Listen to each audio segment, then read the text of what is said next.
Thank you very much. In the life of our country, there's been some changes that were so significant that they can't just be called changes. They've got to be called inflection points. As we were growing, when we first put a man in space, when the Berlin Wall came down, the death of Martin Luther King, and the development and the almost institutional use of the laptop or small computer is another inflection point. It changed not just your day-to-day stuff, but it changed the world. The U.S. Army was no different. When we first got the small computers in the Army, it caused a significant change. Think about the Army as a big pyramid with general at the top, and then below it are people that do things, and you go down to the privates and the specialists and all that make things work. And the power is at the top because that's where all the experience is, and that's where the rank is. But all of a sudden now, with the advent of the computer coming in, the general may be the oldest guy there or the most highest rank there, but not necessarily the person with the most knowledge, because the people coming in with the knowledge, the computer knowledge and all, had more knowledge about how to do things quicker, faster, and better than the generals and old colonels and old sergeants did. So it caused the pyramid of the Army to kind of turn upside down as far as where the power was. And not just in the Army, it did that in everything throughout American life, except for the educational system. The educational system stayed very, very linear, where a teacher would stand at the start of the class, first day, and say, we're going to go from here through the year, we're going to go to here, and at the end of the year, you take a test here, and when you do that, that's the way you end up with a grade that gets you where you go to the next level. So the Army looked at these computers, and we used them for everything we could to make the Army better. But it was all for data, processing, all those kind of things. Never used them very much for teaching or developing teaching platforms, except for every now and then you come up with a video program that you could send to someone to do teaching with. But that is changing, and that's changing very quickly. And the next inflection point that's going to change American life is about 3 years away. And you are going to be the people that develop that inflection point. And that's what I'm going to lead you to tell you what we're doing. Inside the Army, we work with computers, we work with all kinds of, there was a lot of things invented in the Army. The internet was invented there, GPS was invented there, drones were invented in the military.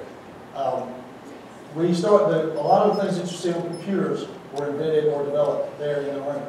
But the Army has never used some of the artificial intelligence or some of the other things that are coming about now that to the max effectiveness that they could.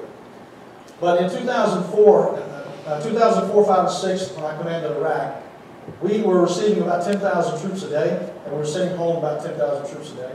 And I found out that the soldiers weren't trained as well as I needed them to go into battle. So I sent a letter back to my commander back in the United States at the Joint Chiefs, and I said, sir, I need you to train them better before you send them to me. He sent me back a nice letter, said, you're a general, you train them better. So I had to figure out what to do.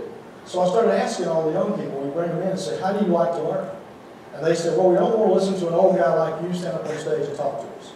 They said, so find a better way. Make it like a game, make it video, make it 3D, make it interactive, any way like that to get us involved.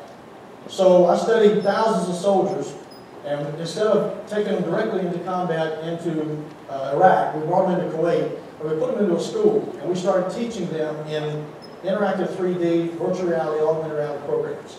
And we found significant growth, significant ways to decrease our casualty rates, increase our effectiveness, shorten the time frame it took them to learn how to use new computer-based pieces of equipment.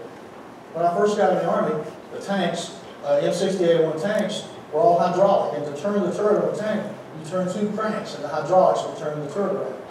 The tanks I have when I went to Iraq have 22 computers in them. 22 computers that you have to be able to operate in order to make the tanks go. So the technology has very much saturated into the military, but a lot of it has been exported out. As we finished in Iraq and I came back to the United States, I was the Deputy Commanding General for the United States, Guam, and Puerto Rico. And we trained people at 40 bases across the United States in a wide variety of subjects, and we trained during some cycles, we trained about 90,000 people a day. And when you're training people to do those kind of things, you have to train them in a no-fail situation. So if they fail, somebody's going to get hurt or somebody's going to lose their lives. So we had to make sure we got the point across. So again, my commander said, we like what you were doing in the Army. Find a way to do that here and help us build this program out for First Army.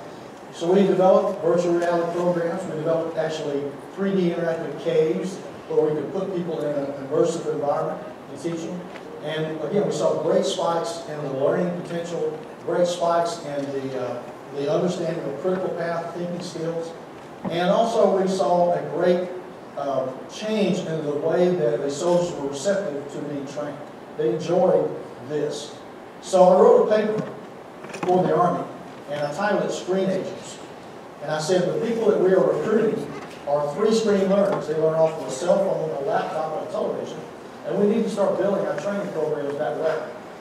So we did that, and we basically erased all of the field manuals and all the books in the military. We went to basically everyone that comes in, they get a CD and a small computer, and that tells you how to do your job, where to go, how do we go from a private to a sergeant. And when you get to that point, then the next one, you get another disc, another computer tells you how to go and do your next job. So we haven't taken all of the paperwork out of all the military, but we've come close. We've done that. So in 2010, sorry, I'm going to grab my bottle of water. In 2010, we hit I hit 38 years in the Army, and my next tour was going back to Africa, excuse me. And I was going to be in AFRICOM for 3 years, where I'd be the commander of AFRICOM. And my wife and I decided that 38 years in the Army was enough. For the ones of you who have any military experience, you know that in that amount of time, you move quite a bit. We were tired of moving, so we wanted to go back home to Middle Georgia, which is where I'm from. So we did that, got out of the Army, and I was just going to fish. I wanted to relax and fish. Well, 30 days later, I caught all the fish I could stand. I had all the fish I wanted to cook, and I was bored. And the Army called and said, look, we really like what you were doing, but we don't want to do that inside the Army, so we want you to do that for us. So I had to start a company to be able to do that. So I started Visitech USA. And we basically, for the Army, we converted the Army tasks and conditions and standards they had into interactive 3D, augmented reality, and virtual reality programs. It went over real well. First 2 years, all we did was just military work for the Department of Defense. But in 2 years after we started our company, we had many requests from teachers or husbands or wives of soldiers who said, my husband came home and told us that you took a tank apart in a classroom today in 3D. And I'm a biology teacher, what can you do for me? So we started working with schools to develop virtual reality programs and augmented reality programs. And now we're in about 1,100 schools across the United States. And I want to tell you some of the things that we're doing for schools that are going to change the way that you learn, and also going to create that inflection point that I think is coming. We now have the ability we built a scanner. I can scan a person in 3D. I can attach that person to any picture or anything you want to, so that if you had a picture, you can look at it with your phone, and I can make that person stand up out of the page that you're talking to. He will talk to you, he'll do everything you want to, and then when you finish, you just put your phone and it goes away. But when I make that 3D person stand up, I can also project that person anywhere in the world I want to, life size.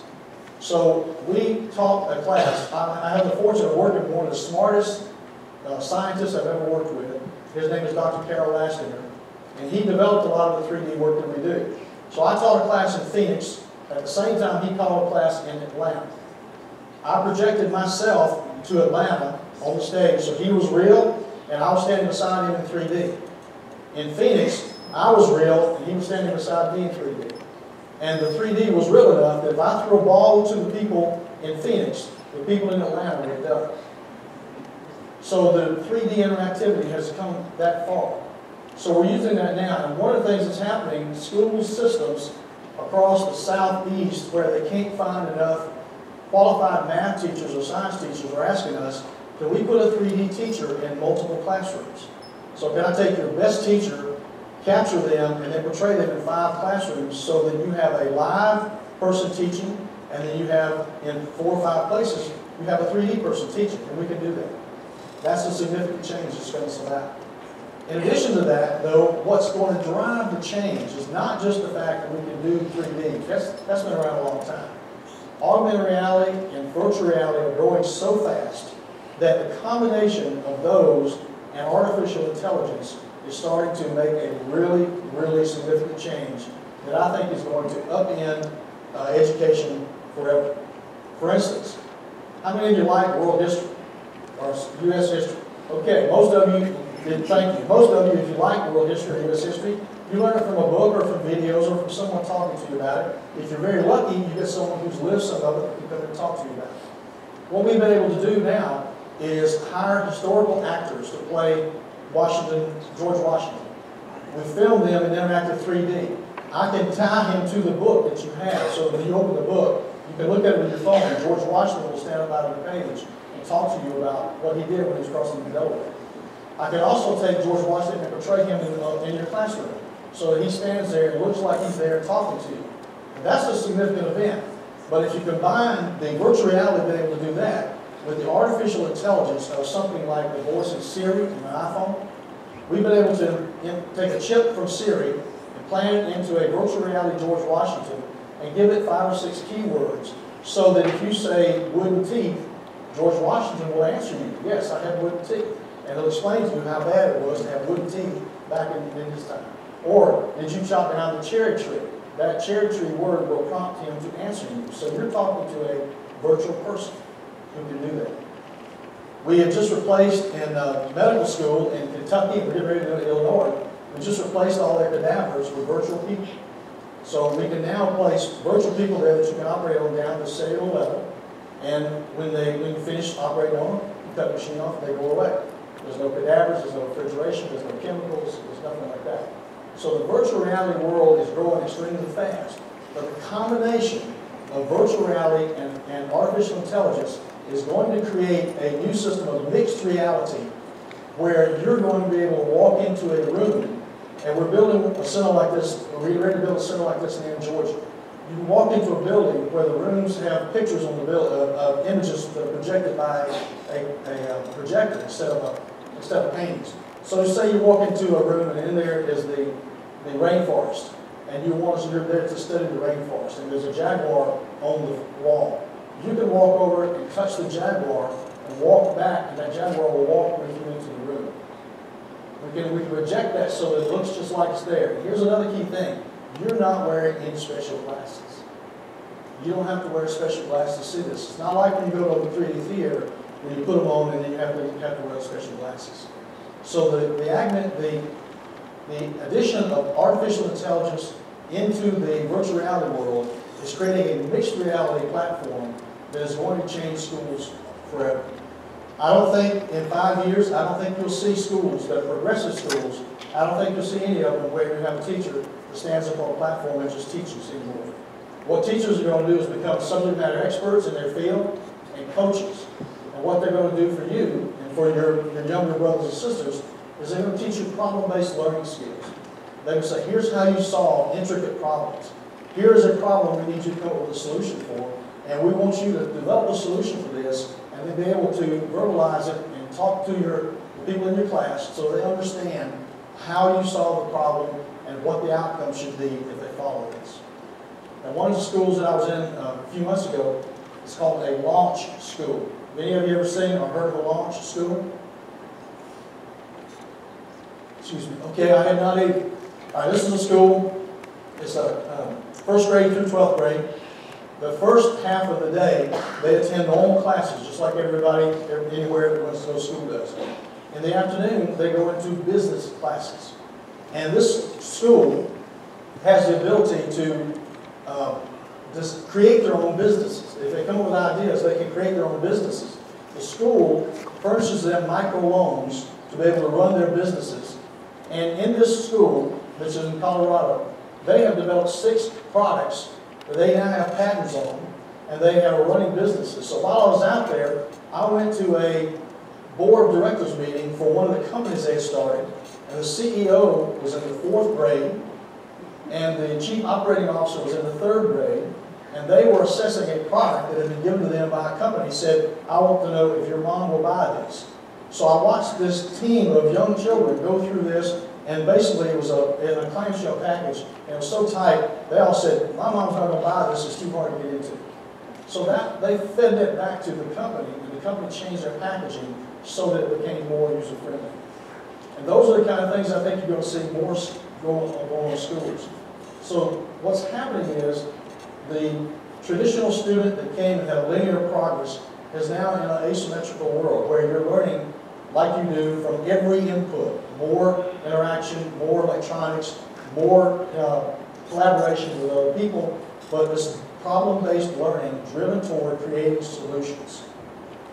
Now the key thing is, to really make this happen, in the schools we have today, you have to have a few things to make it happen. You have to have a principal that will use the technology and not be afraid of it.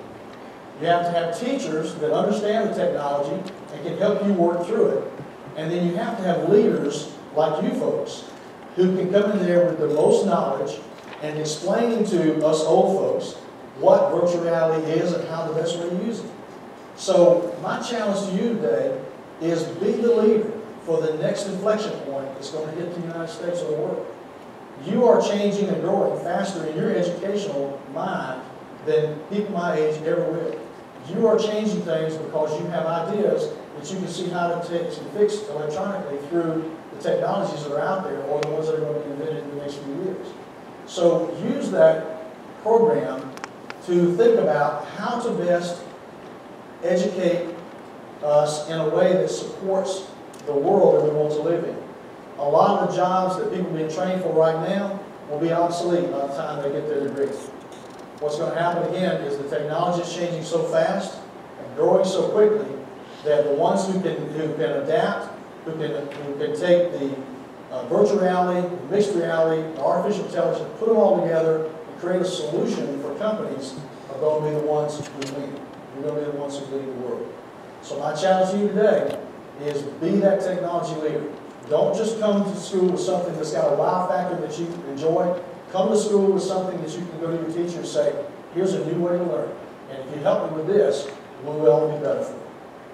Thank you very much for what you do. Thanks for having me here today. Go charge with new technology.